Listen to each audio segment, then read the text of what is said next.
तो चलिए सीधे ब्रह्मांड के सबसे गहरे, सबसे बड़े और सबसे अजीब रहस्यों में से एक में उतरते हैं। आज हम बात करने वाले हैं ब्लैक होल्स की, वो पहेलियां जो हमारे फिजिक्स के नियमों को भी आप कह सकते हैं चैलेंज करती हैं। तो बस तैयार हो जाइए इस शानदार सफर के लिए। अच्छा, तो शुरुआत एक बहुत ही सीधे सवाल से करते हैं। सोचिए, इस पूरे ब्रह्मांड में ऐसी कौन सी चीज हो सकती है जिसके खिंचाव से रोशनी भी ना बच पाए, मतलब लाइट, जो इस यूनिवर्स की सबसे तेज चीज है। यही एक सवाल हमें सीधा ब्लैक होल्स की दुनिया के दरवाजे तक ले आता है। और इस सवाल का जवाब है ब्लैक होल। देखिए, ये असल में स्पेस में कोई चीज नहीं, बल्कि एक जगह है। एक ऐसा इलाका जहां ग्रेविटी यानी गुरुत्वाकर्षण इतना ज्यादा, इतना जबरदस्त है कि कोई भी चीज, यहां तक कि लाइट की एक किरण भी इससे बाहर नहीं आ सकती। और जाहिर है, जब रोशनी ही बाहर नहीं आ सकती तो ये हमें सीधे सीधे तो दिख ही नहीं सकते। तो सवाल उठता है कि भाई, इतनी जबरदस्त ताकत वाली चीज आखिर बनती कैसे है। और मजे की बात यह है कि एक ब्लैक होल का जन्म एक बहुत बहुत बड़े तारे की शानदार मौत से जुड़ा होता है। तो इसकी कहानी कुछ इस तरह से शुरू होती है। सबसे पहले एक बहुत विशाल तारा अपने करोड़ों साल के जीवन के आखिर में पहुंचता है। फिर वो एक जबरदस्त धमाके के साथ फटता है, जिसे हम कहते हैं सुपरनोवा। ये ब्रह्मांड के सबसे बड़े धमाकों में से एक है। और आखिर में उस तारे का जो भारी भरकम सेंटर यानी कोर बचा होता है, वो अपनी ही ग्रेविटी के नीचे दबकर सिकुड़ता जाता है और एक ब्लैक होल बन जाता है। लेकिन एक मिनट, हर तारा ब्लैक होल नहीं बनता। इसके लिए एक शर्त है, उस तारे का हमारे सूरज से कम 20 से 25 गुना ज्यादा बड़ा होना जरूरी है। सोचिए कितना विशाल। और जो तारे इतने बड़े नहीं होते, उनका क्या? वो मरने के बाद एक दूसरी बहुत ही अजीब चीज बनाते हैं, जिसे न्यूट्रॉन स्टार कहते हैं। तो सब कुछ इस बात पर डिपेंड करता है कि तारे का वजन शुरू में कितना था।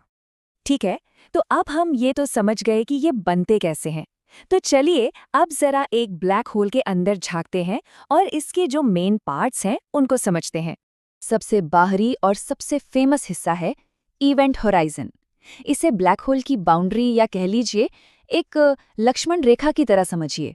इसे पॉइंट ऑफ नो रिटर्न भी कहा जाता है, और नाम से ही साफ है, एक बार कोई भी चीज इसे पार कर गई तो उसका वापस आना नामुमकिन है।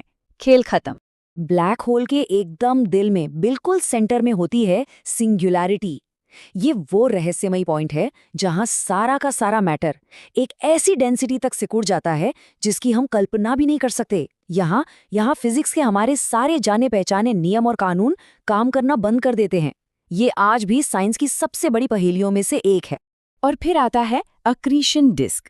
अब सवाल ये है कि अगर ब्लैक होल खुद अदृश्य है, तो हमें पता कैसे चलता है कि वो वहां है? इसका जवाब है ये डिस्क। ये ब्लैक होल के चारों ओर घूमती हुई गैस और धूल की एक बहुत ही गर्म चमकती हुई रिंग है। ये इतनी ज्यादा गर्म हो जाती है कि इससे जबरदस्त एक्सरे निकलती हैं, और इसी चमक से हमें ब्लैक होल की मौजूदगी का पक्का सबूत मिलता है। वैसे सारे ब्लैक होल्स एक जैसे नहीं होते। मोटे तौर पर 3 तरह के होते हैं। पहले हैं स्टेलर ब्लैक होल, जो बड़े तारों से बनते हैं और सूरज से कुछ गुना ही भारी होते हैं। फिर आते हैं असली दैत्य, सुपर मैसिव ब्लैक होल। ये लाखों करोड़ों सूरज के बराबर होते हैं और ज्यादातर बड़ी बड़ी गैलेक्सीज के बिल्कुल सेंटर में पाए जाते हैं। और एक तीसरी काफी रेयर किस्म है इंटरमीडिएट ब्लैक होल।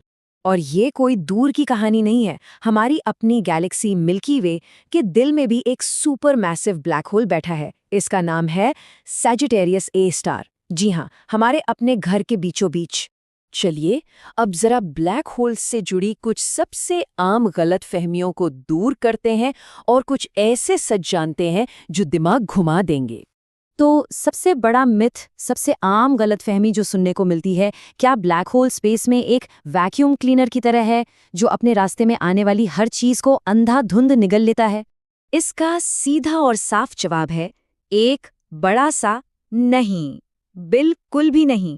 ये सोचना ही एक बहुत बड़ी गलती है। इसको एक उदाहरण से समझते हैं। मान लीजिए अगर हम जादू से सूरज को हटा दें और उसकी जगह पर ठीक उतनी ही वजन का एक ब्लैक होल रख दें, तो क्या होगा? कुछ नहीं, पृथ्वी और बाकी ग्रह अपनी उसी ऑर्बिट में, उसी रास्ते पर सुरक्षित घूमते रहेंगे। ब्लैक होल सिर्फ उन चीज़ों को खींचता है जो उसके इवेंट होराइजन के बहुत ज़्यादा करीब आ जाती हैं। दूर से तो उसकी ग्रेविटी किसी भी और चीज़ जैसी ही है। और अब एक ऐसी सच्चाई जो किसी साइंस फिक्शन फिल्म से कम नहीं है। आइंस्टाइन की जनरल रिलेटिविटी थ्योरी हमें बताती है कि एक ब्लैक होल जैसी भारी चीज़ के पास सिर्फ स्पेस ही नहीं बल्कि वक्त भी मुड़ जाता है।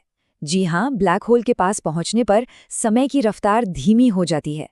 मतलब अगर कोई स्पेसशिप इवेंट होराइजन के पास से होकर लौटे तो उसके लिए शायद कुछ घंटे बीते होंगे, लेकिन धरती पर शायद सदियां गुजर चुकी होंगी। है ना कमाल की बात। दशकों तक, सालों तक ब्लैक होल सिर्फ कागज पर थे, सिर्फ थ्योरी में थे।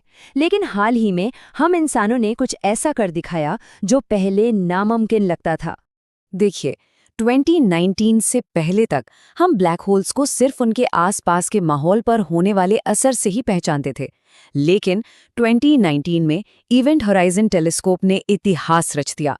दुनिया भर में फैले कई टेलीस्कोप्स को एक साथ जोड़कर वैज्ञानिकों ने मेसियर 87 नाम की गैलेक्सी के सेंटर में मौजूद सुपरमैसिव ब्लैक होल की पहली सीधी तस्वीर खींच ली। वो विज्ञान के लिए एक ऐतिहासिक लम्हा था।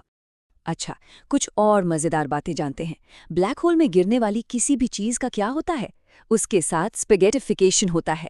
मतलब ग्रेविटी का जबरदस्त खिंचाव उसे एक पतले धागे या स्पेगेटी की तरह खींचकर लंबा कर देगा। और जैसा हमने पहले बात की थी, अब ये माना जाता है कि लगभग हर बड़ी गैलेक्सी के दिल में, उसके सेंटर में एक सुपर मैसिव ब्लैक होल मौजूद है, जो शायद उस गैलेक्सी को एक साथ बनाए रखने में मदद करता है। तो हमने बहुत कुछ जान लिया, ये कैसे बनते हैं, ये कैसे काम करते हैं, और हमने इन्हें देख भी लिया है। लेकिन इन सब के बाद भी एक आखिरी सवाल अब भी बाकी है, जो शायद विज्ञान का सबसे बड़ा रहस्य है। तो इवेंट होराइजन के उस पार एक ब्लैक होल के अंदर आखिर है क्या? क्या वहां कोई और दुनिया है, कोई और यूनिवर्स, या फिर कुछ ऐसा जिसकी हम कल्पना भी नहीं कर सकते? इसी सवाल के साथ मैं आपको सोचने के लिए छोड़ती हूँ।